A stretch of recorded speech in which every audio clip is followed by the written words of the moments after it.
Have you ever wondered what it would be like to be 2 feet taller? These stilts are the perfect way to add a few feet to your height and see things from a different perspective.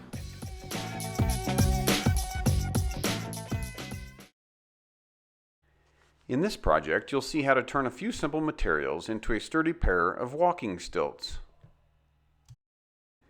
The first step is to measure and cut the 2 triangular-shaped plywood footbed supports.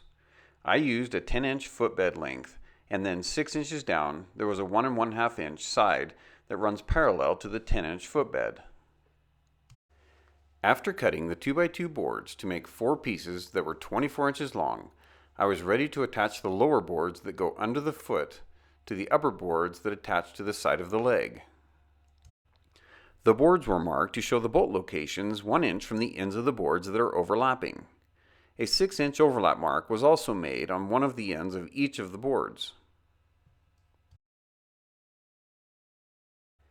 The upper and lower boards were clamped together with the 6-inch overlap marks lined up with the opposite board.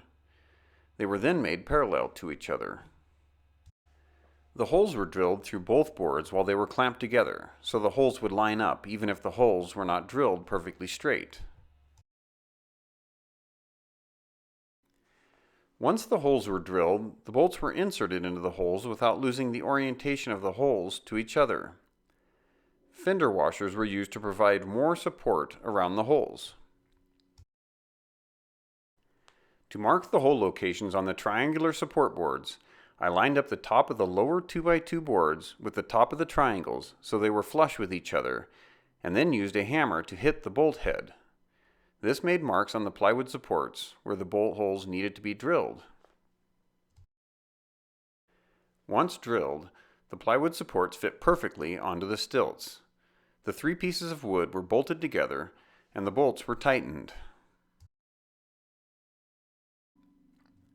I then made a footbed by cutting a piece of plywood 10 inches long and 4 inches wide. This was screwed to the top of the lower stilt board and the triangular support. Pre-drilling the holes kept the plywood from splitting. If you are building the stilts for extended heavy use or for a heavier person, you will want to add another 2x2 board to the side of the triangular piece of plywood that is parallel with the 10-inch dimension. You will also need to use longer bolts at this location. At this point, I measured my son's leg so I could cut the top of the stilt board to the proper length. We made the top of the board so it would sit about 1.5 inches below his upper leg when it was bent.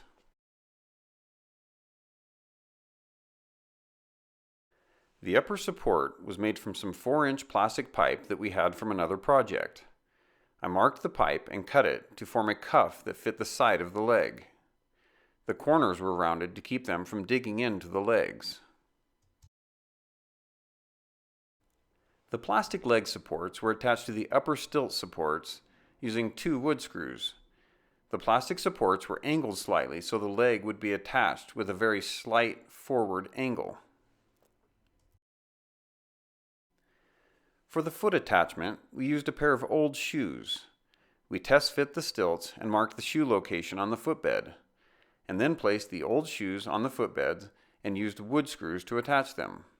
I made sure not to place any screws in the heel or the ball of the foot locations, so the screws did not irritate the foot too badly.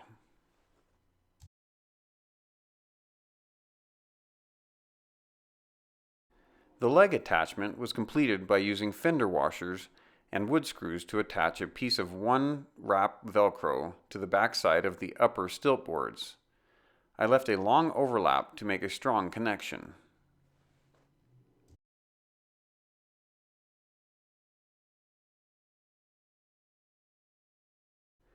The final step was to test the stilts out.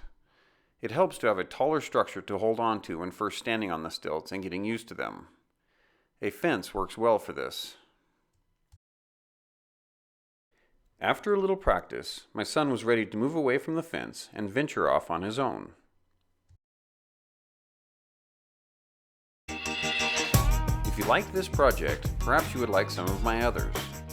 You can check them out at iCreatables TV YouTube channel. If you haven't already, please subscribe to iCreatables TV. I've got a lot of new videos and great new content coming up that I want you to be around for. Thanks for watching.